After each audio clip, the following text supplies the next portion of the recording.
Let us for a few moments meditate on the Supreme Lord for peace and happiness of the whole humanity. Om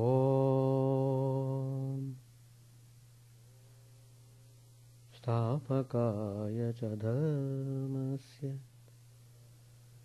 Sarvadharma Swarupine Stapakaya cha dharmasya Sarvadharma Swarupine Avatara Varishtaya Ramakrishna Te Namah Asato Ma Sadgamaya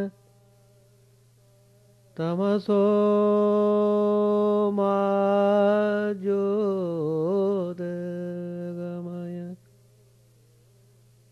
Pratyormamritangamaya Om Shanti Shanti Shanti. Let us offer our salutations to Sri Ramakrishna, the embodiment of all religions, the Supreme God Incarnate. Let us pray to Him to lead us from the unreal to the real, to lead us from the darkness of ignorance to the light of knowledge, to lead us from death to immortality.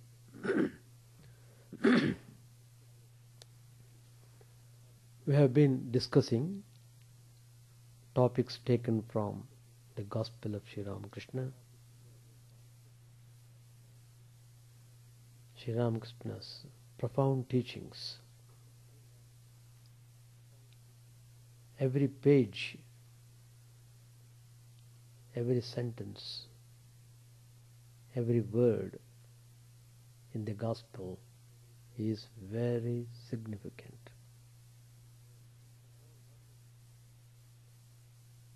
The more one is pure-hearted,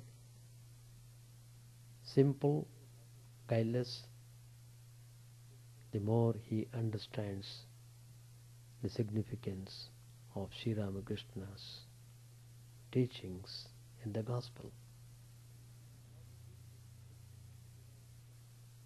All the teachings which Sri Ramakrishna has given us are derived directly from his own experiences. They are all tested and authenticated. So, they are most appealing and inspiring to the spiritual aspirants. Sri Ramakrishna's teachings are based upon Vedanta. Vedanta means spiritual knowledge.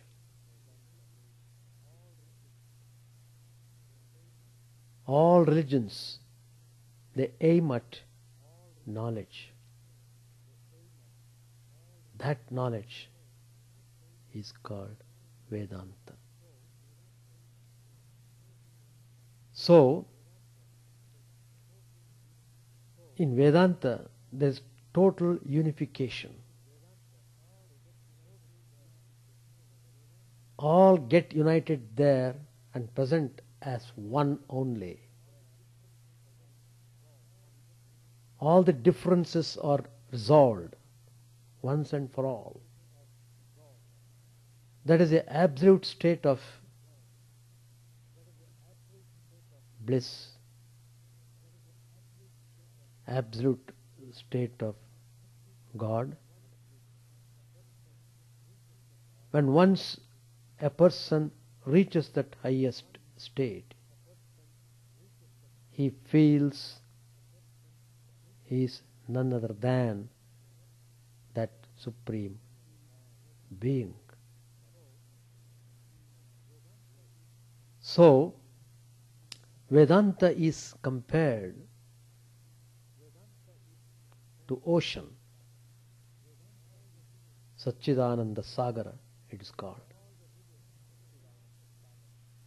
All the rivers, they all get merged into ocean. In fact, they are all heading on towards reaching the ocean. In the same way, all religions are just aiming at getting into the same God. So Sri Ramakrishna, through his experience, has established that all the religions are really true. It is not simply his expressing sympathy. Sri Ramakrishna is just emphasizing the acceptance, total acceptance. We mean what we say. All religions lead to the same goal. They're all different ways heading on towards the same goal. Just like all the sun's rays, they get merged into the sun. They can't go in a different way at all. As long as they are rays of the sun, they are joining the sun. Similarly, as long as there are religions, they are all joining the same Godhead. But then, why so many new types of religions are coming up? They do come. Why not? That means more avenues are open for the people to practice religion. In fact, Swami Vivekananda, when he paid great tribute to the Vedantic message at the Parliament of Religions, he just paid homage to all the religions of the past, all the religions of the present, and all the future religions that might come up. God's very nature is infinite. So everything goes to infinite. Religions, infinite. Knowledge, infinite. Bliss, infinite. God's names, infinite. Nobody can measure. Nobody can limit God's glory and God's powers. But then, it is God's own desire that so many religions have to come up in order to satisfy different temperaments according to different capacities of the individuals. The religions are applied. So nobody should think this religion alone is for everybody. It can never be. It should not be like that. Swami Vivekananda says in one of his talks, I wish every individual has his own religion. Have it. But all religions point to the same goal. What is needed is practical application, discipline,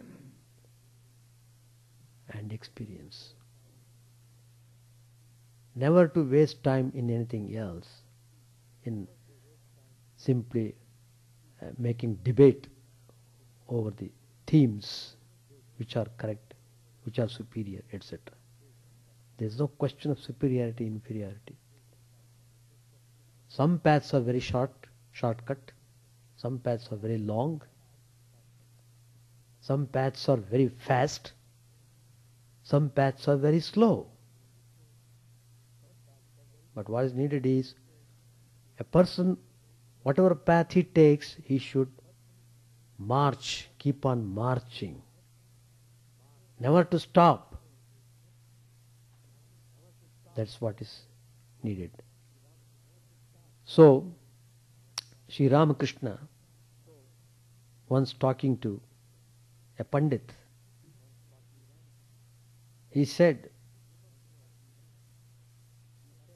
you must know that there are different tastes.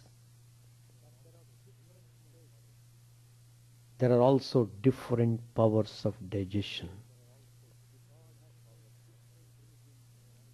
God has made different religions and creeds. Why? To suit different aspirants. By no means all are fit for the knowledge of Brahman. Therefore, the worship of God with form has been provided. All people cannot comprehend the formless aspect of God. So, God with form has been given. And Sri Ramakrishna again gives a simile. These are words taken from the Gospel of Sri Ramakrishna, so that we can dwell upon these ideas more intensely and derive benefit. Sri Ramakrishna says, the mother brings home a fish for her children. She curries part of the fish, part she fries, and with another part she makes pilau. By no means all can digest the pilau. So she makes fish soup for those who have weak stomachs. Further, some want pickled or fried fish. There are different temperaments. There are differences in the capacity to comprehend. See how nicely, in a very simple but very effective language, Sri Ramakrishna has given us the sublime truths.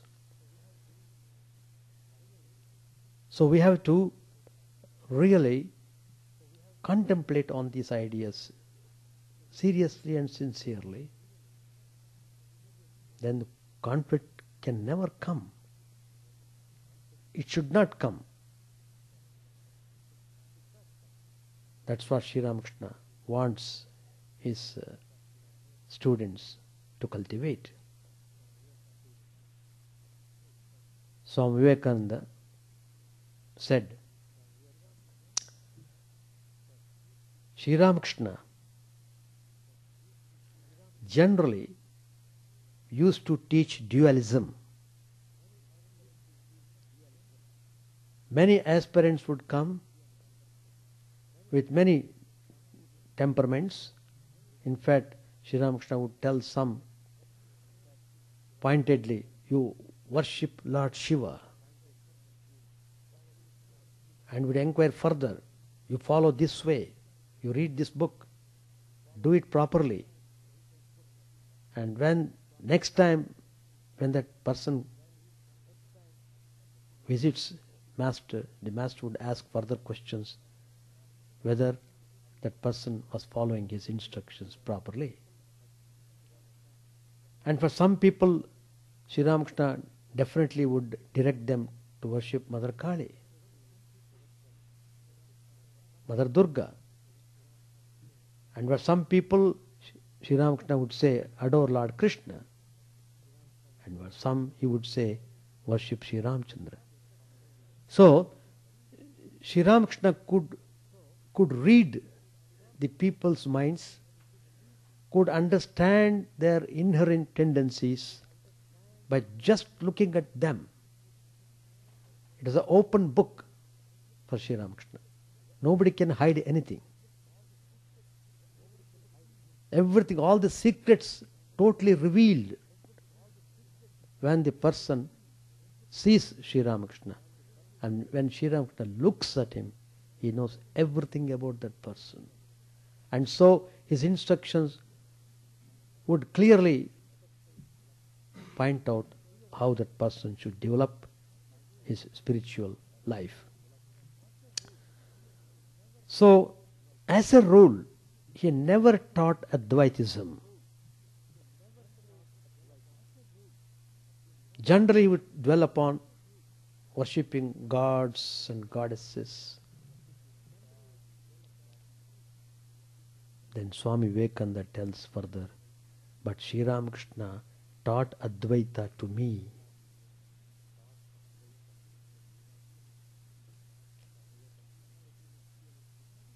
Swami Vivekananda confesses that he had been a dualist before. How is it Sri Ramakrishna chose him for the non-dualistic path? Because Sri Ramakrishna knew very well that Swami Vivekananda was the fittest person to experience that highest knowledge of non-dualism. So he knew very well what type of person Swami Vivekananda was. So Sri Ramakrishna's teaching was never a mere pouring out of words. When an aspirant received a piece of instruction from Sri Ramakrishna, it would penetrate the aspirant's entire being and altogether transform him.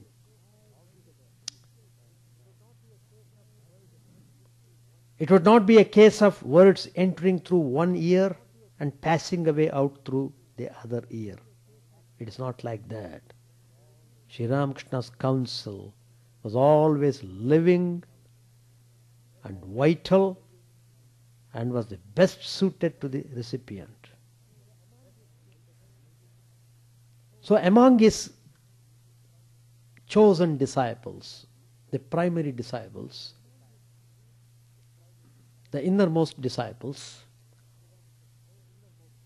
whom Sri Ramakrishna trained meticulously, Swami Vivekananda was exceptionally of a high class.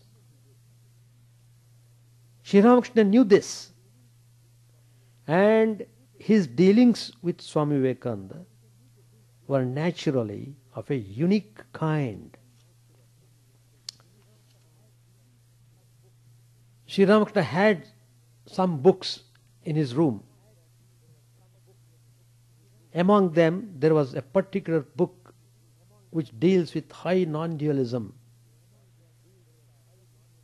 It is named as Ashtavakra Samhita. It is available in our bookstore. It's a very famous book. Actually, the spiritual knowledge was revealed by the great Rishi. His name was Ashtavakra.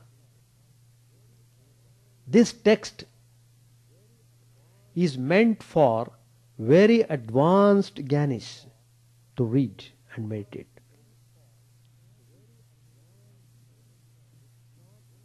Sri Ramakrishna did not encourage his other disciples to study that book, as its contents were far above ordinary understanding and experience. People cannot simply understand them. So they can't simply digest the ideas given out there. So Sri Ramakrishna would never advise them to read that book. But whenever Swami Vivekananda came to Sri Ramakrishna, recognizing his tremendous intellectual power, he made it a point to ask him to read that book in front of him. It was an order, because all the disciples were directly trained by Sri Ramakrishna in his presence. He would go to all the details. And Swami Vivekananda also got instruction from Sri Ramakrishna to read another famous text called Adhyatma Ramayana, which contains many passages of Advaitic import. At that time, young Narain, Vivekananda's earlier name, was not yet the great Advaitic preacher. He was to be in his later life. Advaita was then verily blasphemy to him. But Sri Ramakrishna would not let him off easily.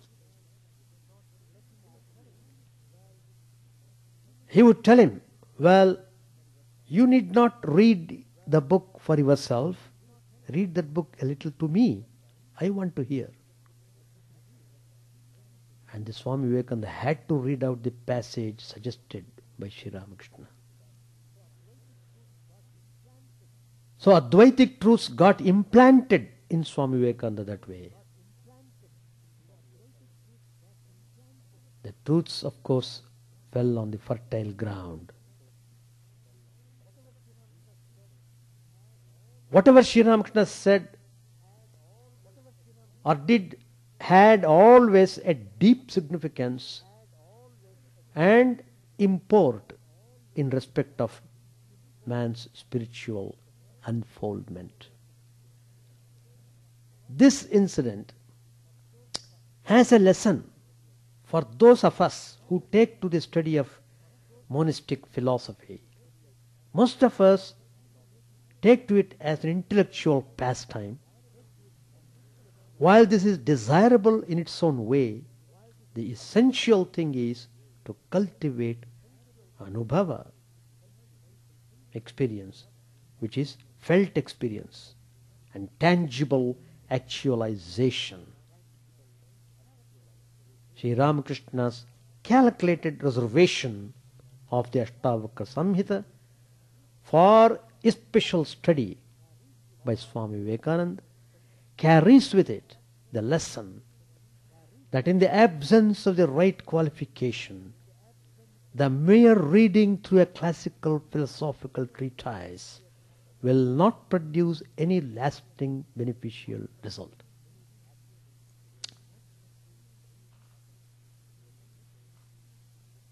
Swami Vivekananda says, books are useless to us until our own book opens. Then all other books are good so far as they conform our book. So, how Sri Ramakrishna, through his simple and effective words, he would influence and transform the aspirants. There lies the profundity of Sri Ramakrishna's teachings. I am taking another instance. Sri Ramakrishna was past 30. He had engaged himself in intense spiritual practices for a number of years. Once he came to his birthplace, Kamarpukur. Through his extraordinary insight, he would see that certain inconspicuous villagers were quite advanced in spiritual worth. Because one advantage with those villagers was they were simple and guileless. If you are simple and guileless, you are sure to get God very quickly. This discovery filled him with wonder at the inscrutability of God's ways. One afternoon, a few women of the neighborhood came to see Sri Ramakrishna. Whenever Sri Ramakrishna would come to any place, people would flock at him. They would love to see him. Because the attraction was in his extreme simplicity, total guilelessness, 100% sattvic in every respect. That would attract tremendously all the people towards him. So these women came there. They sat near him quite freely, and they were engaged in a soul elevating conversation with Sri Ramakrishna. Whenever they would come to Sri Ramakrishna, they would talk about spiritual ideas. All the worldly things, worldly talks and worldly vibrations for the time being would not bother them. Sri Ramakrishna's vibrations were so powerful. Simply all those other ideas, other vibrations, simply they would fly away to a long distance. So they were all engaged in talks about spiritual matters. You know, at the slightest pretext, Sri Ramakrishna's mind would rise up to a very high attitude, and he would last in samadhi. He would get into an ecstatic state. He would lose all outward consciousness, totally absorbing himself in that highest blissful state of spiritual rapture. He felt he was in the ocean of Satchidananda, existence, knowledge, absolute ocean. He was a fish, as it were, swimming playfully in the waters of existence, knowledge, bliss. Sometimes the fish came on to the surface, and at other times dived far down, enjoying itself immensely. The women who were sitting around Sri Ramakrishna, they were talking among themselves, discussing some matters, speaking out their views and opinions and reactions. There was one lady who was very thoughtful. She said to her companions to refrain from talks till at least the trance came to an end, because by the talking this way it may disturb Sri Ramakrishna's special spiritual mood. So she made them to maintain silence for the time being, till Sri Ramakrishna comes down to his normal state of consciousness. While telling them, this particular lady, she made a remark. She said, well, Sri Ramakrishna has now become a fish. She is telling, ordinary village woman is trying to describe Sri Ramakrishna's spiritual mood. Amazing. Sri Ramakrishna himself felt stunned when he heard how this lady could describe so perfectly his state of mind. So she was telling the ladies, look, Master is now like a fish. He is having a swim in the Satchidananda Sagar. Your loud talks may disturb him. By interrupting the bliss he is now absorbed in. The other women did not know how much of truth there was in what she said, but followed her advice and observed silence. Later on, when Sri Ramakrishna came down to normal consciousness, The ladies questioned him about this, and they were surprised to hear from Sri Ramakrishna that the experience of trance, as said by one of the ladies, was indeed true. Sri Ramakrishna wondered how that lady could have known it at all. How strange, he remarked in amazement. There was another lady. Her name was Bhanu. She was in Jairambati, a neighboring village of Kamarpukur. This lady Bhanu, she was very dear to Holy Mother. Her special quality is she was quite pure-hearted. And so, because of that pure-heartedness, she developed an insight, tremendous insight, to comprehend Sri Ramakrishna's greatness much before others came to know about him. She said to Sri Ramakrishna's mother-in-law, "Well, madam,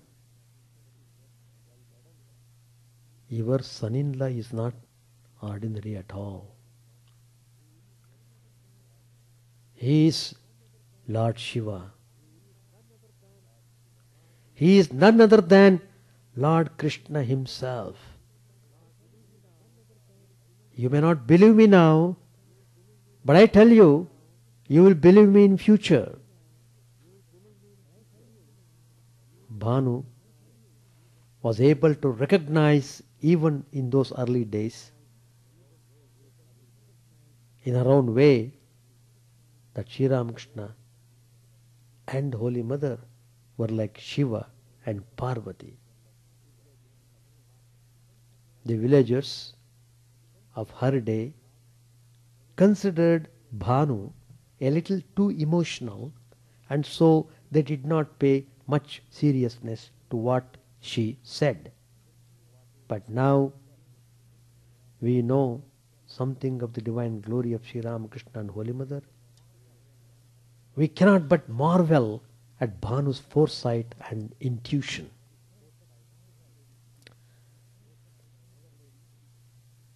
There is another lady. Her name is Brinde, a maid servant in the Dakshineshwar Kali temple. She was one day standing outside Sri Ramakrishna's room. Master Mahashai, on his first visit to the place, came there. He saw this lady standing in front of Sri Ramakrishna's room. So before entering inside, he talked with her. He asked her, "Well, is the holy man in?" The lady replied, "Yes, he is in the room." Then Master Mahasaya asked, "How long has he lived here?" The lady answered, "Oh, he has been here a long time." Then Master Mahasaya asked, "Does he read many books?" Then the lady looked at him and said, "Books? Oh dear, no. They are all on his tongue." M had just finished his studies in college. It amazed him to hear that Sri Ramakrishna read no books, as people ordinarily read.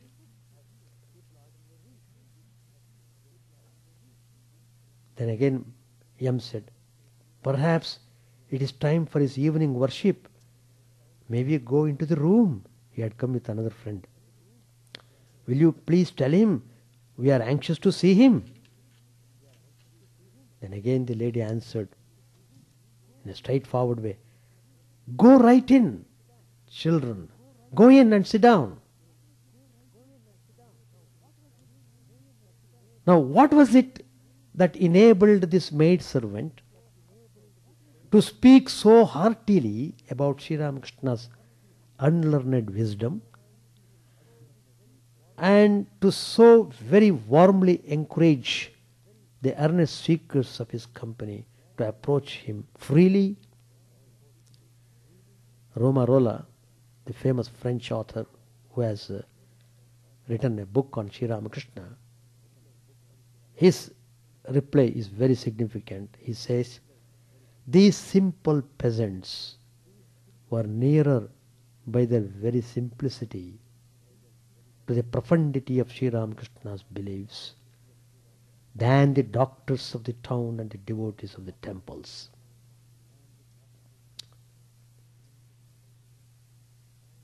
Now, how Sri Ramakrishna's profound teachings have got such tremendous influence. That's why we always tell people who are aspiring for spiritual knowledge to be associated with holy company. Sri Ramakrishna said in the Gospel, there is a sect of Vaishnavas known as Goshpara, a particular sect. They describe God as the simple one. They say further that a person cannot recognize this simple one unless he too is simple.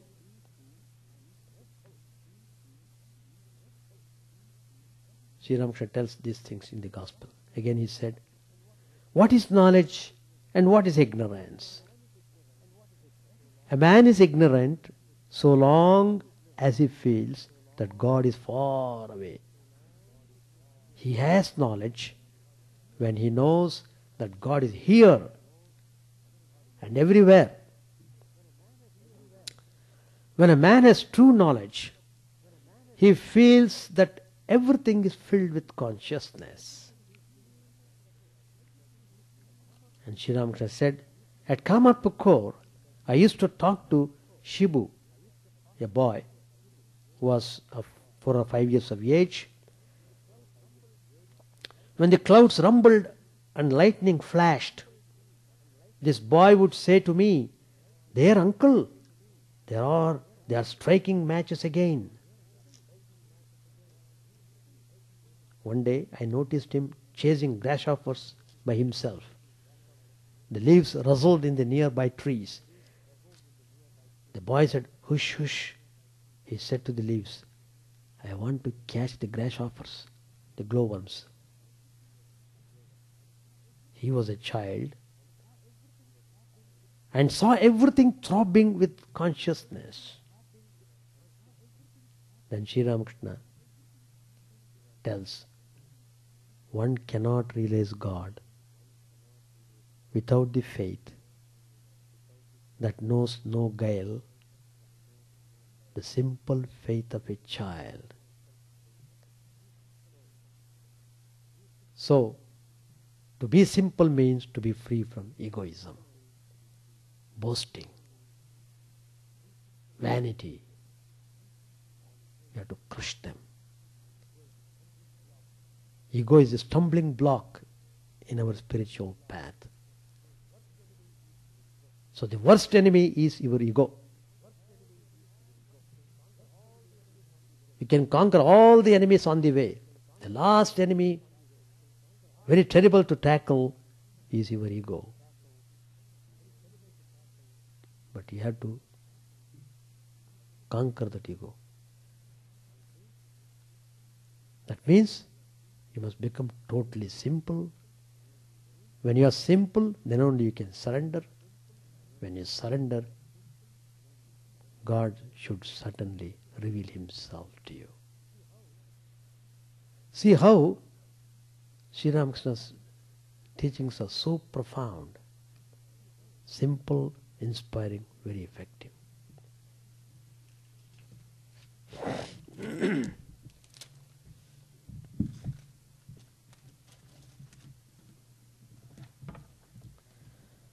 Chapter 39, page 743, the Master's Reminiscences.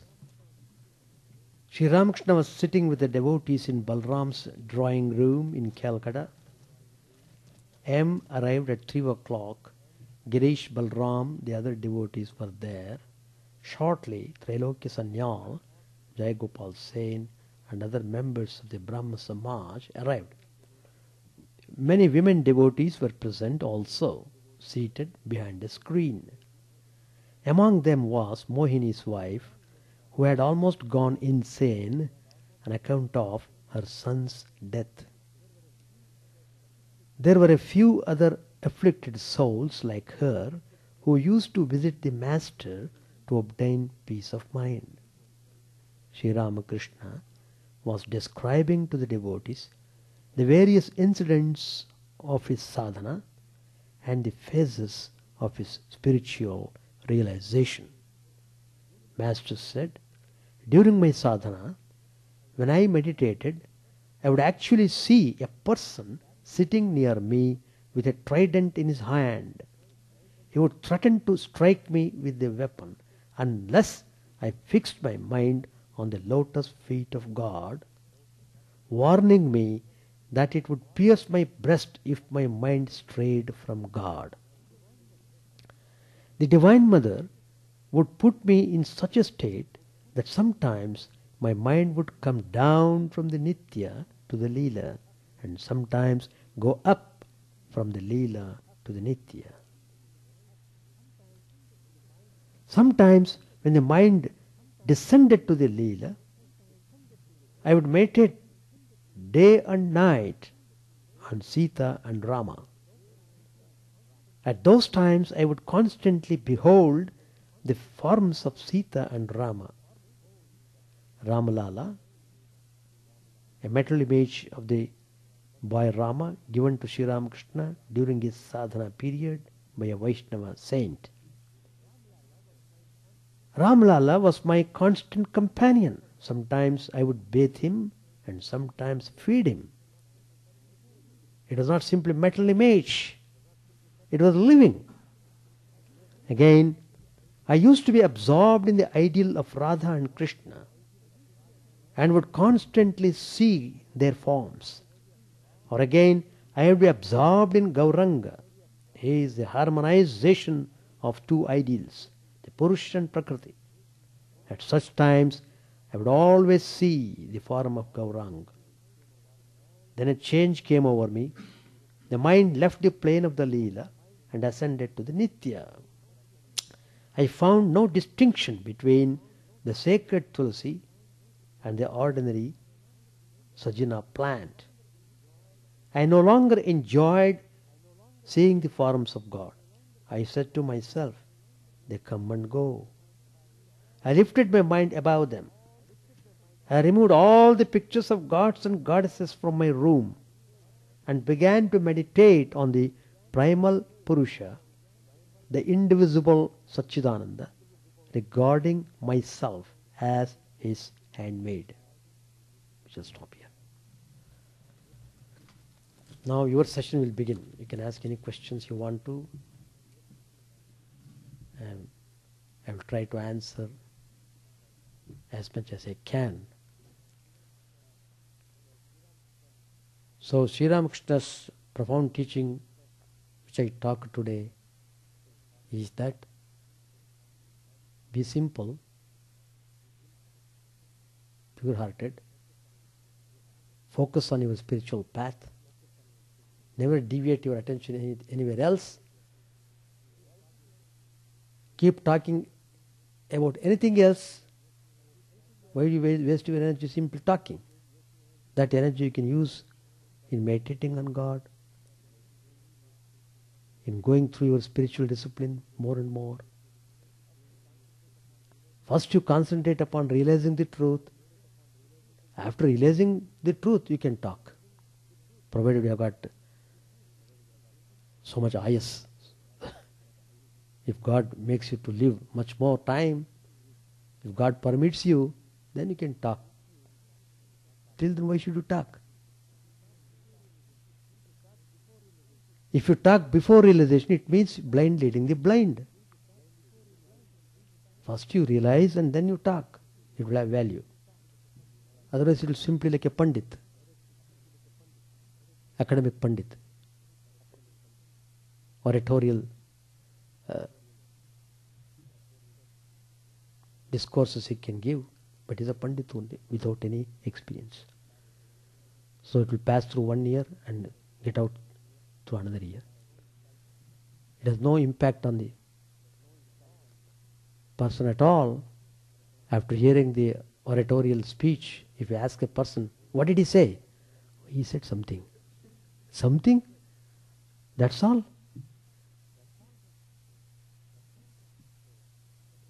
So, words are not effective.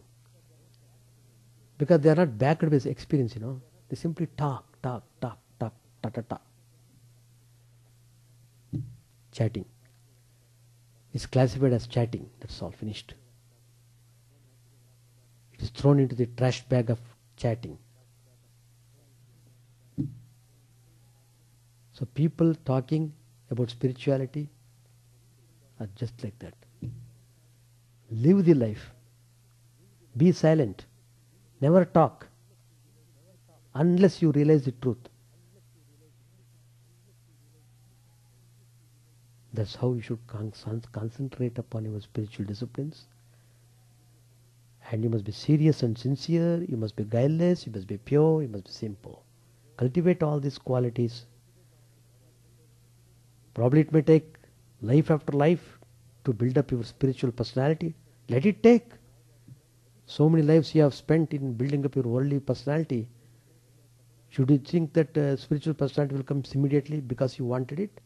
You have to work for it. You have to struggle for it. Struggling. Replacing all the bad tendencies with good tendencies. Not so actually. Any question? No questions? Oh, sure, yeah, I have a question. You can ask. Yeah. Well, you were talking about what's the nature of it? What's that about? Eternal. Huh? Eternal. Eternal. Yeah, eternal. Eternal. E-T-E-R-N-E-L. Eternal. Eternal. Yeah. Okay. Is that the absolute? Yeah. The monad. Yeah. Correct. Vivekananda. Mm-hmm. Going from form to formlessness. Lila means relative plane. Nitya means non-relative plane. Beyond the transcendental plane. The transcendental plane is called eternal. The relative plane is called Lila. So the whole universe is Lila Kshetra, where God is playing. It's a play, just a play. You may indulge in so many things. It's all clubbed as play. Just like you see the ocean, if you go and observe the waves, how the waves are coming violently and some they're crashing the walls, banks, and so many things happen. Turbulent, violent. But it's just a play of the ocean. Just like that. Everyone is just playing the game. That's the fact. But that you have to experience by your life. When you know it's a play, anyway, play properly so that you know the secret of play. That's the thing. So, in order to develop your spiritual, you have to hold on to your mind only. See, your spiritual discipline, whatever you want to do, mind comes there. But as I've been telling many times, every person has got two minds. One is spiritual mind, another is non-spiritual mind. Ordinarily, the non-spiritual mind is hyperactive, the spiritual mind is totally dormant. So, you have to make the spiritual mind active. The more it becomes active, the less the non-spiritual mind becomes active. So like that. So it's a tremendous, it's an uphill task to control the mind, to discipline the mind. Spiritual life begins only when you know how to tackle your mind. That's all. Anything else? Akhil? No questions. Very good. Soumya or Shaunak? Irina has got something.